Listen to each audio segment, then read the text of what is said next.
The next morning is the quietest I have spent since arriving in town. Arabella went into town to do her duty and meet some of her extended relations. Oh, hey, she actually has relatives in town. Oh, that's good. She can bother them for a change. So I enjoy the quiet of the morning sunshine, sitting on my window seat and reading. At least I attempt to read. I don't think we've seen her bedroom before. Instead, I find I lost my mind, it's wandering to yesterday's vigorous conversations. It's such a thrill to be able to speak with someone on such topics and be engaged in debate rather than being dismissed. It certainly helps that he's so handsome. I give a happy sigh, not willing to let my thoughts move away from him. The sound of the door jolts me back to reality. I can hear Arabella's voice echoing from the hallway below. Is she in her room? Yes, Lady Ashbourne. Bring us tea, would you, Johnson? Of course, Lady Ashbourne. And please do stop referring to me as Lady Ashbourne. It makes me sound like a crumbly old woman.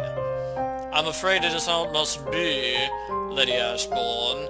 I hide my amusement from the overheard conversation and turn to face Arabella as she walks inside. I finally managed to get away from the dull side of the family. Oh, that's why she hasn't been seeing her relatives. They're boring! Okay, well, a little dullness is good for the soul. After all, how else would you keep a balance over your enthusiasm for life? Oh, it's all well and good you making light of it. She slumps down onto the bed and lets out a drawn breath. But you're not the one who had to spend hours talking of Cousin Frank's new hedgerows. At least it's done and over. But I do need some way to brighten my spirits again.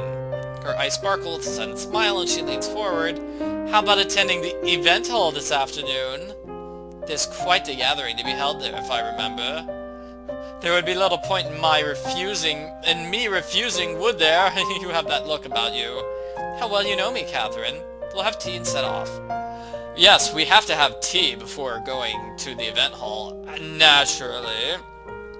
She stands from the bed, glancing into the mirror on my desk in order to sort her hair a little.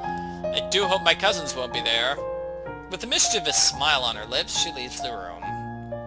That afternoon, we make our way to the event hall, where it is as busy as Arabella predicted. Now, isn't this much better than reading in your room all day? Reading? Mr. Amesbury! I didn't see you there. We both turn to find Mr. Amesbury and Mr. Montfort approaching. I suppose you were wishing to spur your imagination? That was how you so eloquently put it, wasn't it, Miss Bennet? Indeed it was, Mr. Amesbury. And yes, the book was most enlightening to my mind. How well it is to find you can remember my words with such clarity. I doubt I could ever forget anything we speak about. Oh, he's making me blush. He holds my gaze for a few moments longer, and I almost forget there are others standing around us. Lawrence, we have not yet greeted the ladies formally. Yes, I'll write you up, yes. Good day to you, ladies. He gives a somewhat flamboyant bow to the annoyance of his friend. Mr. Montfort sighs heavily and rolls his eyes before giving a sharp bow himself. It's good to see you both here today. We had wondered whether you'd be in attendance at all. Yes, we are a little late. I had to meet with some relatives this morning and the engagement bled into the afternoon.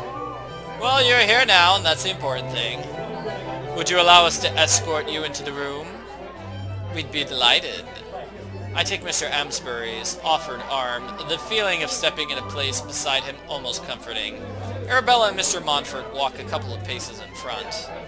I don't suppose you've happened to see Colonel Foxley at the hall today? She throws the question out to both gentlemen, and Mr. Amesbury slides his knowing gaze to me. I give a quiet chuckle in response. I believe I spotted him with some other officers not long ago. He stands much taller than any here, so it shouldn't be too hard to find him. Arabella's whole being lifts at the news, and I notice her steps speed a little into the main part of the room. We pass a couple of hours in very good company, joined later by Miss Witter. She is most captured by Mr. Montfort, who politely deals with her reverence with a surprising amount of practiced ease. A while later, the gentlemen offer to find more tea, leaving us alone to talk more openly without their presence. Miss Witter wiggles her chair forward, her legs shrieking slightly on the polished floor. I do my best not to wince at the sound and the attention it brings. My aunt, unfortunately, knew little of Mr. Montfort, even though his family is so prominent. But she did know little. It's difficult to feign disinterest, and both Arabella and I lean closer to her as she speaks. He's the heir to a vast fortune and estate, far exceeding that of anyone in town this season, save Sir Walter Huntington. He's apparently well-mannered and most welcome wherever he goes. I can attest to his countenance being most pleasant. As can I. I cannot help smiling at the blush that blooms on her pale cheeks. He's the oldest son of 3 with 2 elder sisters as well. That's quite a good-sized family. His parents' marriage must be a happy one at least. It is, from what anyone can gather. Many have not seen Sir and Lady Montfort in society for some time, though. Rumors are abound as to why that should be. Rumors? How dreadful. I should hate to be the target of such gossip. I push a curl of hair behind my ear, hoping to hide my face from the sudden glares of those surrounding us at my statement. Oh, do not worry on their account, Catherine. I should think more on what people talk about you. Maybe on how you and Mr. Amesbury have spent the whole afternoon in each other's company, barely even acknowledging the rest of your party. Arabella! That is not... Colonel Foxley's return stifles our bright laughter. Have we missed a good joke? I do hope not. As soon as he sits, I notice Arabella tuck her hand around the Colonel's arm, almost from instinct, rather than doing it on purpose. I smile to myself, Arabella teasing me over my attachments when it is hers that seems so clear. You've missed nothing, Ernest.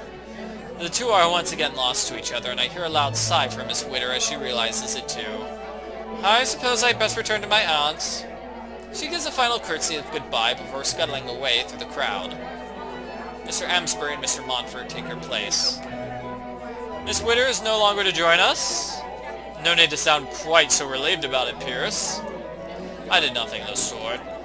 Mr. Amesbury slaps Mr. Montfort on the arm, making him stumble a little. Break out the smile once in a while, man, or I fear that polite refinement will stick. A gentle laughter settles over the group for a moment before quiet reigns again. Well, I'm in need of some exercise. I have been sat in one place for far too long. Shall we, Ernest? It would be my true delight. He takes her hand, the two wandering off together about the room and greeting those who attended. Mr. Montfort's gaze passes over the people spread about the room in groups. His focus then shifts to Amesbury and he smiles. I believe Lady Ashbourne has come up with a fine idea. Maybe we could catch up, Lawrence. Indeed she has. Mr. Amesbury stands from his place, his hands outstretched towards me. May I, Miss Bennet? I slip my hand into his fingers warm and gentle as they wrap around mine. Of course, Mr. Amesbury. He curls my hand around his arm, the motion now so familiar. We turn to face Mr. Montfort, who's looking a lot stiffer than he had just a moment before. You coming, Pierce? We can bore Miss Bennet with tales of our youth once again. Oh, such tales would never be a bore, I can assure you. Mr. Amesbury's attention shifts from his friend to me, a genuine smile lighting his face and making his brown eyes sparkle. I think I shall only be intruding if I join.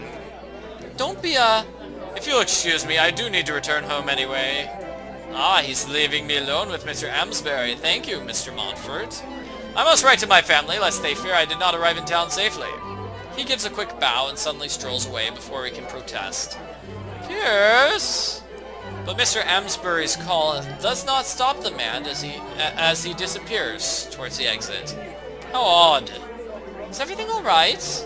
Mr. Amesbury smiles at me, his worry replaced by cheer. I expect so. It's true that Pierce is close to his family. It's not unusual for him to bow out from events early in the wish to write to them with news. But enough of him! Let's walk about the room. Together. And so we begin circling the large hall, smiling at those who greet us.